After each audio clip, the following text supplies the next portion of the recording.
All right, let's do a percent decrease problem.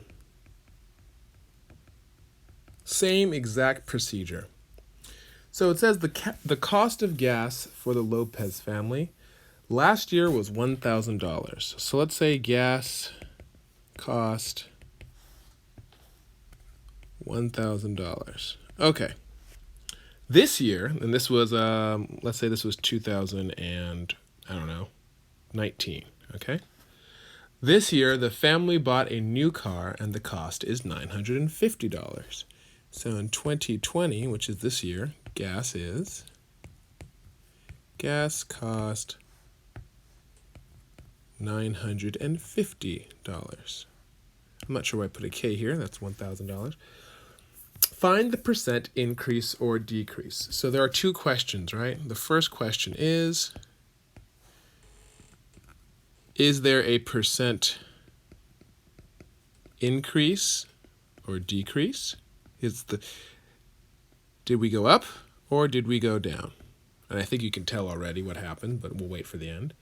And then the second question is, well, what is the percent change, right? Remember, the triangle is the symbol for change, also known as delta. So that's the shorthand abbreviation for change, okay? What's the difference? Again, very, very simple. All you do is you take your starting amount, which is $1,000, and you subtract the ending amount. Or rather, you take the larger and subtract the smaller. That works too. So it's not a negative number, right? You're just trying to find the distance between the two numbers, so it doesn't really matter. And then you say, okay, what's $1,000 minus $950? Well, that's obviously $50, or it might not be obvious, but it is simply $50. And the question is, did we go up in cost or did we go down in cost? Well, if you started at paying somebody $1,000 and now you only have to pay them $950, well, I would think you have gone down, right? So there is a percentage decrease. So we answered our first question. It went down. How much did it go down by? Well, it went down by $50 real dollars, right? That's how much it really went down by. Now the question is, what is the percent change, right? The percent change. And the way we find that out is we say $50 is, same process, what percent of the original, right? And the original is 1,000. It's always of the original amount, okay? Because that's what we're trying to figure out the change from, right?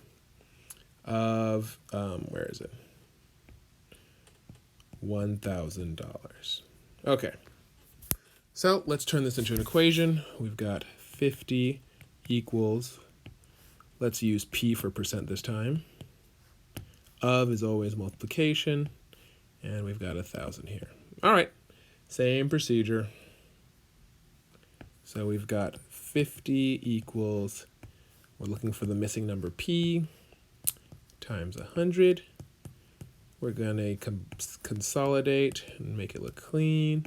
That's going to be 100 times P. Then we're going to solve for what P is by dividing by 100 on both sides.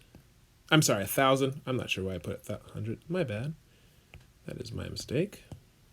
It's 1,000. You're probably sitting there confused. 1,000 P. There we go. Divide by 1,000. Divide by 1,000. And again, you can either use your calculator or you can just try to figure it out by hand.